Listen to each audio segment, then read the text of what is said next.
but it's the best cut all week by far. Joining us now, Mark May. Mark, what do you think about that? What the hell? Oh man, act like you've been there. Hey guys, can I take a line out of League of Its Own? Sure. There's no crying in football. So, what is your initial overall take on what's going on at Michigan? Are you okay with the 3-game suspension? Now their linebacker's been fired. Linebacker coach. Yeah. Is the NCAA doing enough for this situation? No, the NCAA is not in charge because basically if the NCAA came in charge of Michigan, they'd have 90 days to respond. That's why they went to the Big Ten commissioner, Tony Petitti, because he could do it automatically. Okay. So they stepped aside because they're underhanded dealings because they want to get him out of there because he's not one of those coaches that are going to back down from him. He's going to confront him. And Harbaugh's done a terrific job like that. Think about this, guys. Now it's 6 games for the season. Half of the season. Yes. Is gone from Jim Harbaugh to be coaching his football team on the sidelines. That's where we are right now. And now there's a new report that's come out that said there's a booster referred to as Mr. T. Mr. T, that's alleged to provided thousands of dollars. Mr. T. So every week and every day something else comes out. It's almost like there's got to be an ESPN 30 or 30 about this or a Netflix special about this down the road because this just keeps getting crazier and crazier every day. Do you feel that the reason why he succumbed to suspensions yesterday that they literally, I think we've all alluded to here, Mark, is that the goods have been found and that them letting Chris Partridge, who they say wasn't cooperative in the Big Ten commissioner scenario and that he might have been the cover-up or helping to cover up, allegedly, with this recruiting shenanigans? You think that they had the goods on him? That's why Harbaugh just fessed up and said, all right, I'm good here. You just suspend me. I think what the thing was, Jim Harbaugh may or may not have been involved, but I think right now at this point, Michigan is standing behind him. And the way it looks is he says, if he tells Ward Manuel, their athletic director, that I'm not going anywhere, that new offer that's on the table, if that's still available, I'm going to stay at Michigan. That's why Michigan's going guns blazing to protect Harbaugh. Some of his assistants are gone. Some of his assistants have been fired. But they're standing by Harbaugh in this situation because they want to keep him because they know that if he's available for the NFL next year, the Washington Commanders, the Las Vegas Raiders, the LA Chargers, all these teams that are in line for a new head coach are going to be standing there, and they're all going to be bidding on Harbaugh. And they don't want to lose him, so they want to keep him. So they're standing behind him strongly right now. And I think it's a smart move by the university to stand behind him because this situation, they're in a position right now not only to win the Big Ten and roll over Ohio State again with him off the sidelines. What are the Buckeyes fans are going to say now? It's like they were cheating and stealing signs. Well, he's not even on the sidelines. If they roll over you again for the 3rd consecutive year, what do you have to say? And for Jim Harbaugh to get to the playoff again for the 2nd consecutive year, if they win a national championship, what else is there to do at Michigan? Go on back to the NFL. The only thing that's left on your plate is, guess what? Won a national championship, won at Stanford, won at San Diego, won at San Francisco 49ers, but I haven't won a Super Bowl. That's the last thing that could be on his plate. If he wins a national championship at Michigan, he's gone. He's Mark May. You watch him on weekends on ABC 15 with Craig Fouie. Mark, Jimbo Fisher out last Sunday. Was that warranted in your opinion? The thing is, the standards at Texas A&M, they expect to win national championships, and they haven't won them. So right now they're competing in the SEC. Once they moved from the Big 12 to the SEC, their issue was they wanted to compete for national championships, and they haven't been able to do that. So they got rid of Jimbo Fisher, and everybody looks at the number. It's $75 or $76 million. But look at the entire number. It's going to be $200 million. That's how deep the pockets are at Texas A&M. Because, one, you've got to pay Jimbo Fisher. Then you've got to pay his staff to go away because they all have multiple-year contracts. Then you've got to pay another head coach to come in and take the situation over from Jimbo Fisher and his staff. So you're looking at about a $200 million deal. And if you're a coach that's worth any salt, looking at the situation at Texas A&M, you want a big number guaranteed contract, or you're not going to take it because you saw what happened to Jimbo Fisher. The same thing can happen to you. So guess what? I want one of those 10-year contracts worth about $90 million. Otherwise, why would I leave the situation than I'm at now? Unless you're Jedd Fisch at the University of Arizona because they have no money, he should go right now. Mark Rock broke down the comparisons with Lincoln Riley and Clay Helton yesterday. There's really not much difference, if at all, besides having Caleb Williams and paying out a bunch of dough to the NIL there at USC. when you watch USC leaking oil the way they are, their defensive coordinator, who he brought from Oklahoma, what did you expect different when you had to outscore teams 45-42 in the Big 12? You knew you'd have to do that same thing here. What's going to be the resolve at USC moving forward? Well, if Lincoln Riley stays at USC, that's the question. The NFL is going to look at him, and particularly a team that's going to draft Caleb Williams. It's going to be a bottom feeder in the NFL right now. They may look to fire their head coach to get Lincoln Riley because he's coached them, obviously. And the other thing is, once he gets to the NFL, they will help him out, the general manager, with a defensive coordinator. The situation at USC was if Clay Helton had Caleb Williams, he probably would have won just as many games or more than Lincoln Riley.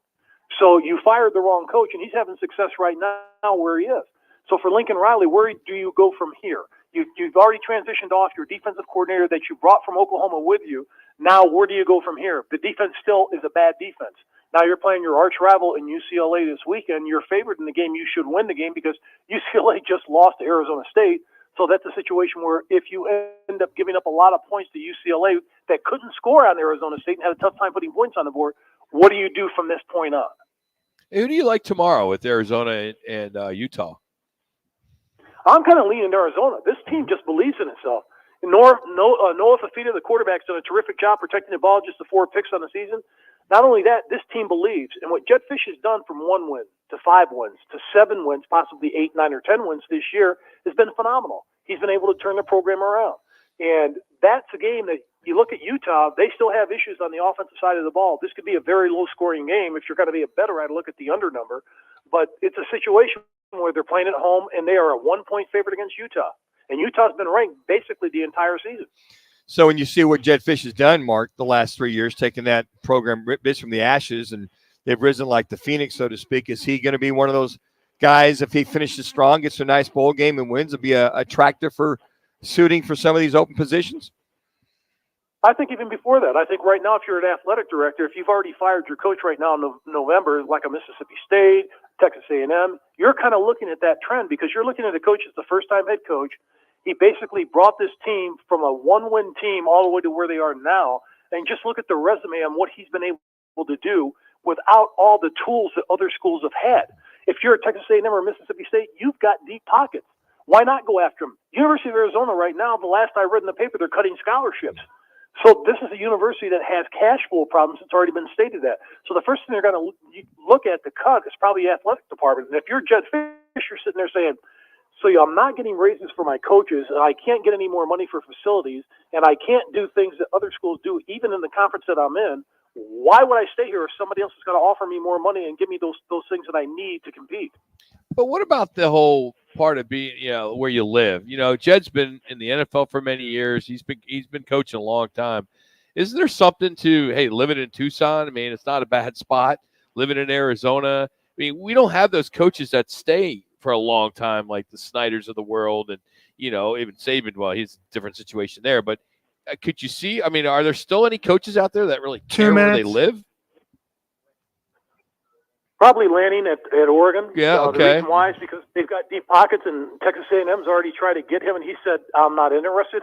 And the reason why is because Oregon probably stepped up and said, we're going to redo your contract at the end of the season. Mm-hmm. So that's the reason why he's probably going to stay there, and he likes it there. Apparently, he's a guy that's coached in the SEC and coached in Texas before.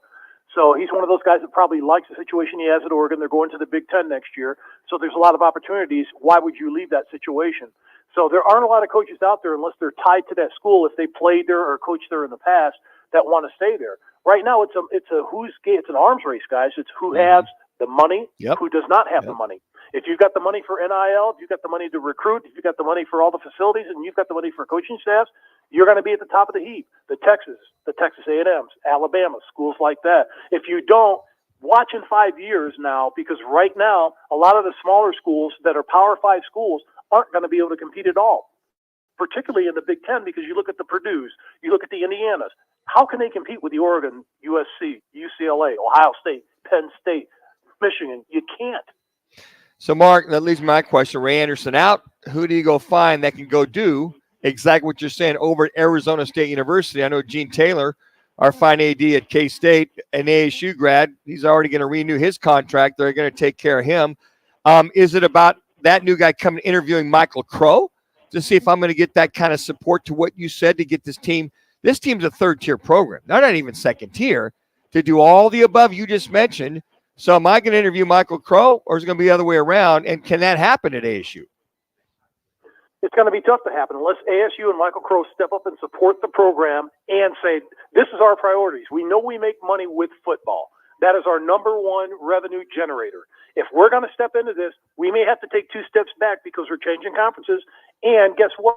We're going to have to get a named athletic director that knows what he's doing. Why would you leave a situation if you're good at where you are at this time to take an ASU job unless you've got an affiliation or an attachment to ASU or a local community? There's no way in the world you're going to get somebody that's a top shelf person because you're not going to leave the situation that you're in to come here. Why would you start over at ASU where you know you're not going to get the support of the fan base and the president of the university? Stay where you're at. And if you just throw your name out there, you're going to get a raise anyway. So why leave? He's Mark May. How has the food been pretty good at State Farm for Arizona Cardinal games? I wouldn't know since I've had my credentials revoked. I couldn't, after being at TNT and CBS and ESPN, ABC for over a quarter of a century covering the NFL and college football, never ever have I had a credential revoked until the lying little weasel Fredo Bidwell took it away. Just a little shot to stir you up a little bit there, Mark. That's all. It's good. It's good. No, I'm just telling the truth. After over a quarter of a century of covering major college football in the National Football League, why would that happen? Come up with a lie that you can say local people that aren't full-time? That's a lie because I called the NFL office. They got back to me and said, no, that's not true. It's not from the NFL. It's from the local teams. It's just sad. Some things just have not changed in that organization. It really is sad, Mark. It really is sad. The thing that's really bad is, here's what's really bad.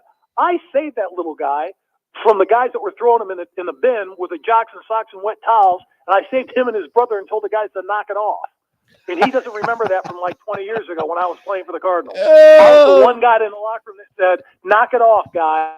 Leave him alone. Oh, I would love to see video on that. If they had cell phones back then, taking a video, you saving a little bit well. Security cameras. Thrown into the dumpster, That's great. Oh, good stuff. Mark, thanks as always, man. Appreciate it. All right, guys. Have a great weekend. You too. Mark May joining us here. If you're not familiar with that story, Mark is, he's on ABC 15 every weekend with Fooey, and they won't give him a credential at Cardinal games. That's sad. Very, very sad. Because he gives his opinion, good or bad. He's objective. He gives his opinion on the Cardinals, and sounds as though the Cardinals don't like his That's opinion. why it's a very toxic scenario over there at the Arizona Cardinals. It has been like that since I worked there in 92. It's day one. I was there, I think, when he was playing, Mark May. And now he probably wishes he had left those 2 kids in that bin over there, all funky towels and whatnot over there. So I'm sure he probably regrets that. Mark is brought to you by Twin Peaks as a week